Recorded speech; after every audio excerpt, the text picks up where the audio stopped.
স্বাগত রিফর্ম একাডেমিতে। রিফর্ম একাডেমির মাধ্যমে আমি আপনাদেরকে বেসিক বিষয়গুলো আপনাদের সামনে একটু তুলে ধরার চেষ্টা করতেছি। তো আজকে যারা ইলেকট্রনিক্সে পড়ছেন, ইলেকট্রোমেডিক্যালে পড়ছেন, বা ইলেকট্রিক্যালে যারা পড়তেছেন, বা বায়োমেডিক্যালে বা মেডিকেল ইকুইপমেন্টস নিয়ে কাজ করতেছেন, তারা সবাই কমন একটা জিনিস নিয়ে সবসময় কাজ করি, বা আমি নিজেও কাজ করি। সেটা হচ্ছে মাল্টিমিটার। অর্থাৎ এই যে আমার হাতে যে মিটারটা দেখতে পাচ্ছেন, এটা একটা মাল্টিমিটার। এই মাল্টিমিটার নিয়ে কিন্তু আমরা কাজ করি। তো নর্মালি যদি আমরা আসলে আমার কাছে খুব কষ্ট লাগে মাঝে মধ্যে যে মাল্টিমিটারের ব্যবহারটা আমরা খুব একটা বেশি তেমন ভালোভাবে জানি না। যদিও এটা খুবই একটা বেসিক জিনিস, যেটা হচ্ছে ইলেকট্রনিক্সের খুবই বেসিক একটা জিনিস। বায়োমেডিক্যাল বলেন, ইলেকট্রনিক্স বলেন, ট্রিপলি বলেন, সবার জন্যই এটা একটা বেসিক একটা ইকুইপমেন্টস, যেটির মাধ্যমে আমরা বিভিন্ন ধরনের ফ্রিকোয়েন্সি মাপতে পারি, ওহমস মাপতে পারি, শর্ট দেখতে পারি, ডিসি ভোল্টেজ, এসি ভোল্টেজ মাপতে পারি, মিলি এম্পিয়ার বা এম্পিয়ার মাপতে পারি। এই ধরনের জিনিসগুলো এটার মাধ্যমে মাপা হয়। আগে এই মাল্টিমিটারগুলো দুই ধরনের ইউজ করা হতো। একটা হচ্ছে অ্যানালগ মিটার, যেটা অ্যানালগ মিটার থাকতো, সেটা হচ্ছে একদম ঘড়ির কাঁটার মতো টিকটিক করে, যেমন আমাদের ঘড়ির কাঁটাগুলো দাগ কাটা থাকে, এরকম দাগ কেটে আমাদের ওইটা বুঝতে হতো যে আমার 5.5 ভোল্ট যদি আসে, সেক্ষেত্রে কিন্তু ওইটা বোঝা একটু কঠিন হয়ে যেত অ্যানালগ মিটারগুলোতে।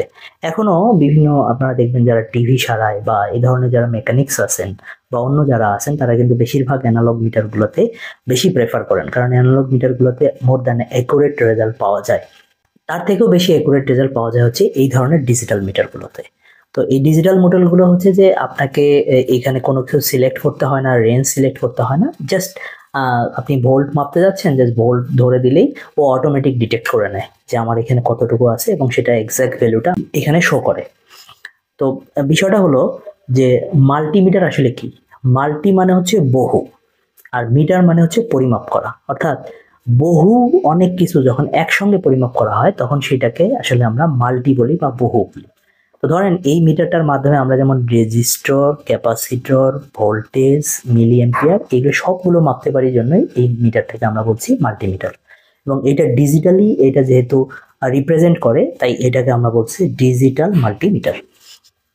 এইখানে যেমন ধরেন, এইখানে যদি আপনি একটু এই মিটারটা দেখলেই বুঝতে পারবেন, এই মিটারের এই প্রথম যে অংশটা, এই অংশটা, এখানে কিন্তু ভোল্টেজ সিলেক্ট করা আছে, এবং এখানে এটা হচ্ছে ডিসি, এবং এই পাশের সিম্বলটা হচ্ছে এসি।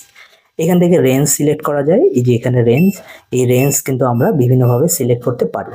এবং এই যে অংশটা, এই অংশটার মধ্যে এই যে সিম্বলটা, এটা হচ্ছে রেজিস্টারের সিম্বল, এটা হচ্ছে ডায়োডের সিম্বল, এটা হচ্ছে শর্ট, যেটা আমরা দুই প্রান্ত যদি এই যে দুইটা অংশ আছে, এই দুটো অংশকে যদি আমরা এরকম করে ধরি, তখন আমরা বুঝতে পারবো যে আসলে সার্কিটের আমরা দুই প্রান্তে, বা কয়েলের যে কোনো কয়েলের দুই প্রান্তে আমরা কিন্তু ধরেও এটা শর্টটা বুঝতে পারা যায় এই সিম্বলের মাধ্যমে। অর্থাৎ আমি ধরেন এইখানে সিলেক্ট করছি, দেন এইখানে যদি আমি সিলেক্ট করি তাহলে ডায়োড, আবার যদি সিলেক্ট করি তাহলে এই যে এটা হচ্ছে শর্ট।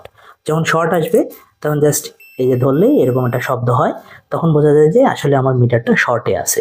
এরপর আমি যদি ক্যাপাসিটর সিলেক্ট করতে চাই, তাহলে কিন্তু এই যে দেখেন সিম্বলটা, এই যে ছোট্ট সিম্বলটা, এই সিম্বলটা হচ্ছে ক্যাপাসিটরের সিম্বল। এটাকে আমি জাস্ট করলে এই যে ক্যাপাসিটর, এখন ক্যাপাসিটরকে আমরা মাপতে পারবো। এটার মাধ্যমে আমরা ফ্রিকোয়েন্সিকে মাপতে পারি, যেটা হচ্ছে হার্জ এখানে উল্লেখ করা আছে। আর এটা হচ্ছে এই যে মিটারটা, এই মিটারটা আসলে মিলি এম্পিয়ার, অর্থাৎ 400 মিলি এম্পিয়ার পর্যন্ত এই মিটারটাকে মাপা যাবে। এর বাইরে যদি আমাদের বেশি হাই রেঞ্জের এম্পিয়ার মাপার প্রয়োজন হয়, তখন আমরা ক্লাম্বন মিটার দিয়েও কিন্তু মাপতে পারি। তো আমার কাছে মনে হয় যে আমাদের আসলে এই মিটারগুলো সম্বন্ধে একটা বেসিক আইডিয়া দেওয়া আপনাদেরকে দরকার ছিল। তাই আজকে আপনাদেরকে এই মিটার সম্বন্ধে একটু আইডিয়া দেওয়ার চেষ্টা করলাম। আশা করি আপনারা বুঝতে পেরেছেন। ধন্যবাদ।